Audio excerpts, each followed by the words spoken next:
Welcome to Bite-Sized Bios. This is meant to be a mini-sode that will accompany HDTH.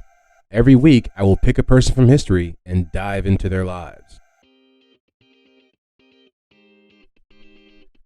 All right, welcome back to another episode of Bite-Sized Bios. This week we are going to cover Napoleon Bonaparte. But before we get to that, I want to cover if there's anything we missed from the last week's episode. Last week's episode of HDTH was on mermaids. Learned a lot about our friends of Finn, you know, the ones from down under. I'm not talking about Australia. I'm not sure if there's anything that I missed. I mean, I feel like I missed an opportunity to really key in on like the genealogy of like the mythology. I know I kind of threw it in there at the end, and I could barely kind of understand even what I was saying. It probably is. It's probably not much of a point, but I thought it was interesting. I guess I'll just hammer this point home. I just thought it was interesting that how much imagery and mythology made it into The Little Mermaid. Like if you watch it, you think it's just a cartoon, right? But the older you get, or the more research you do, you realize like there's a lot, you know, to it. Like the manatee, who was a slave to them, and we really see that the initial idea of a mermaid, or as far as like where the word comes from, is like, you know, fish slave, and then the fact that the Triton is related to Zeus and Poseidon. There's just all of this. It didn't just happen. But yeah, I don't know if there's much more to actually say about it. I'm sure I missed some things. I'm sure people will eventually let me know. But yeah, I don't think there's that much more to say about it. And as always, you know, 7 days a week, we have the hdthappen.com over there. You find out how things are happening. You see more of the extras about last week's episode, about last week's BSB, any of that stuff. You can read the blog if you'd like. If you want to give us 5 stars, we would love it. If you want to give us 2 and tell us why you don't want to give us 5, also works as well. Let's see, is there anything else I want to say before we get out of here?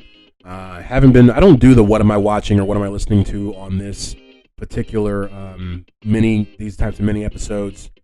So, no, I think that's about it. Without further ado, let's learn about Napoleon Bonaparte.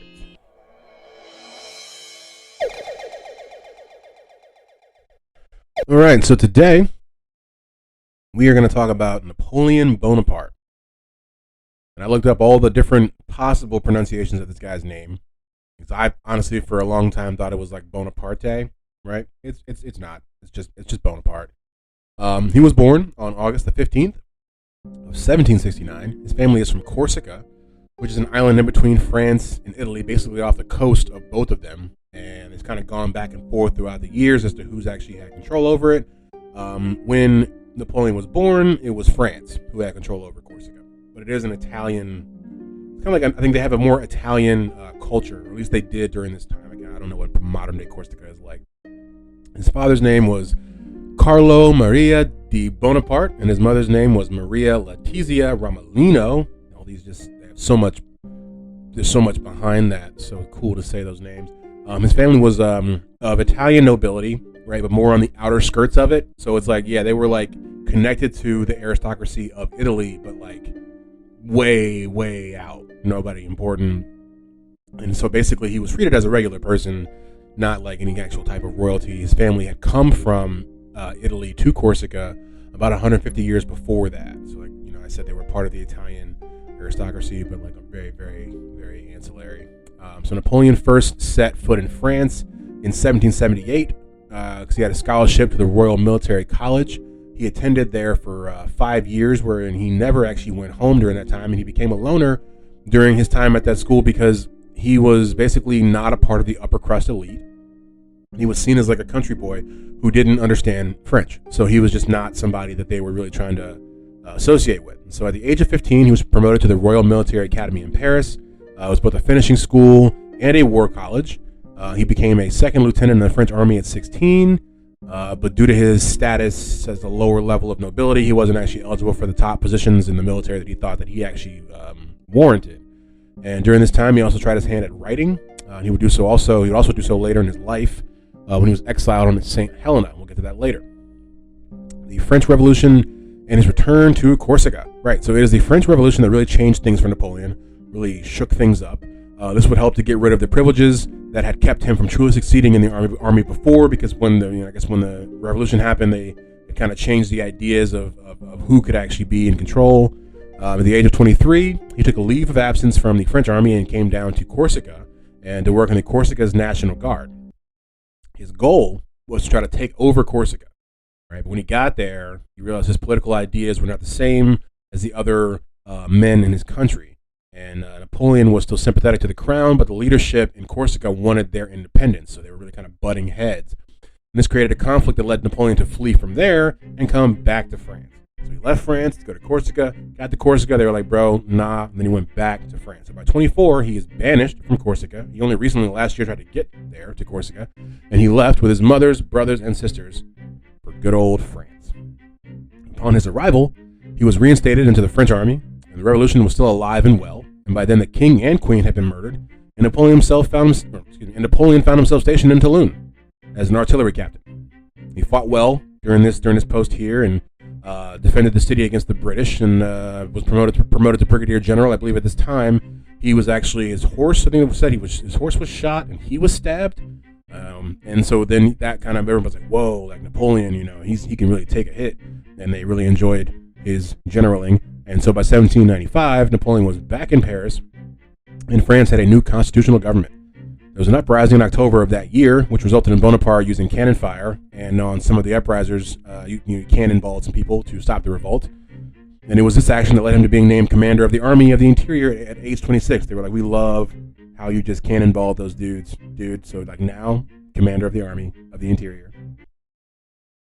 And he really just goes on. I mean, he fights some wars. I'm not going to get too deep into it, because the war part of it is, I don't think it's as important as the way he ascended his different titles and really where he came from. To me, that was the more interesting thing to learn about him, was that he's an Italian guy who grew up in a place that was run by the French, and then because he had no other choice, kind of fell in love with like French ideals and defended the French and fought for the French. And I don't know, there's a lot of information out there about him that I just, this isn't where we cover that in these bite-sized bios, because they are bite-sized. I'm trying to keep them, the original idea of this was to have very small, quick bios. They've gotten a little bit extended as we go on here. I think the last one was almost 15 minutes long. That will not be happening here. There's not much more to say about this guy. We have his personal life to cover, and then his actual exiles and deaths. We'll run through those real fast, and we'll get you guys out of here. Maybe listen to some more HDTH or another bite-sized bio. So, on March 9th, 1796, Bonaparte married this woman named Josephine de Beauharnais. That couldn't have been the way her name was pronounced. But while he loved her, I think, she didn't bear him any children, which is a big deal back then. So he had the marriage annulled, and he married Marie Louise of Austria. Ooh, Marie Louise.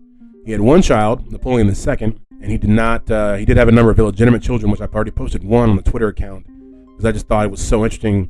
You don't think about the time between, or how long ago this history was, or maybe that it wasn't that long ago.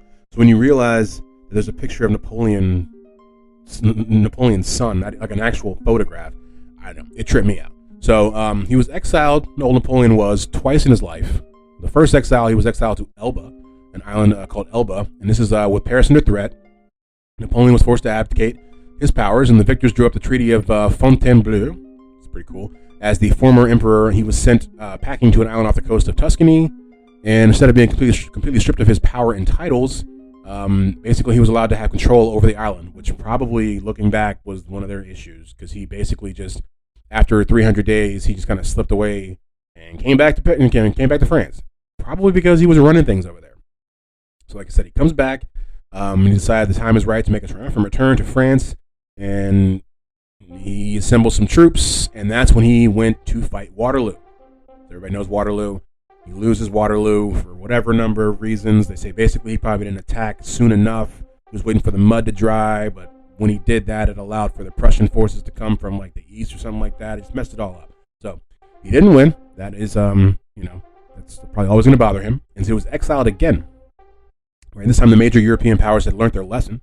He would not be running the island, and Napoleon was sent away to the shores of West Africa on a remote British-controlled island called St. Helena. He was kept under constant watch by the British guards and was actually treated rather well. Like I said, he wasn't actually in control of the island itself. He resided in a large house and was fed good food, but as any man feels after a fall from grace, he was deeply depressed. This time there would be no escape, and he would die about 5.5 years after his initially being exiled. So that brings us to his death.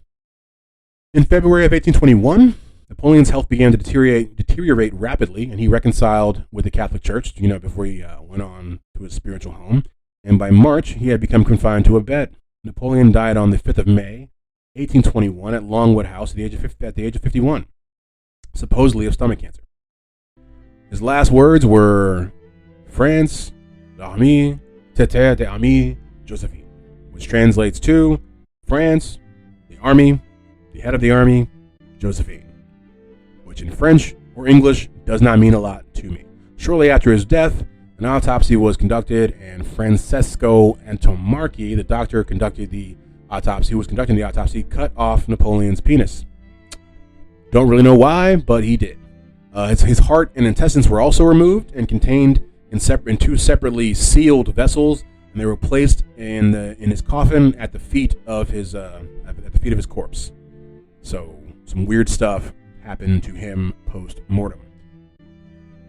In his will, he asked to be buried on the banks of the Seine, but the British governor said he would be buried on St. Helena. He's like, "You're getting what you're going to get, and you're going to like it." Let's see. So he has a tomb. In Paris in 1840. They brought his remains back to France. They opened the casket to make sure it was still him. Good call. And despite being dead for nearly 2 decades, he was actually very well preserved. And he actually ended up having a state funeral in France in 1840.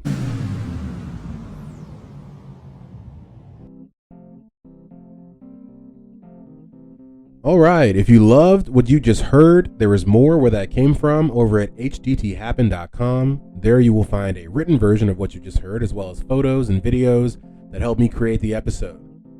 As always, like and subscribe wherever you listen to podcasts. It really helps the pod grow. Give me 5 stars if you really liked it, and if you want to just give me 2 stars and tell me why you didn't like it, I am totally open to that too. Thank you guys for pressing play. I will see you in a few days with the next How Did That Happen?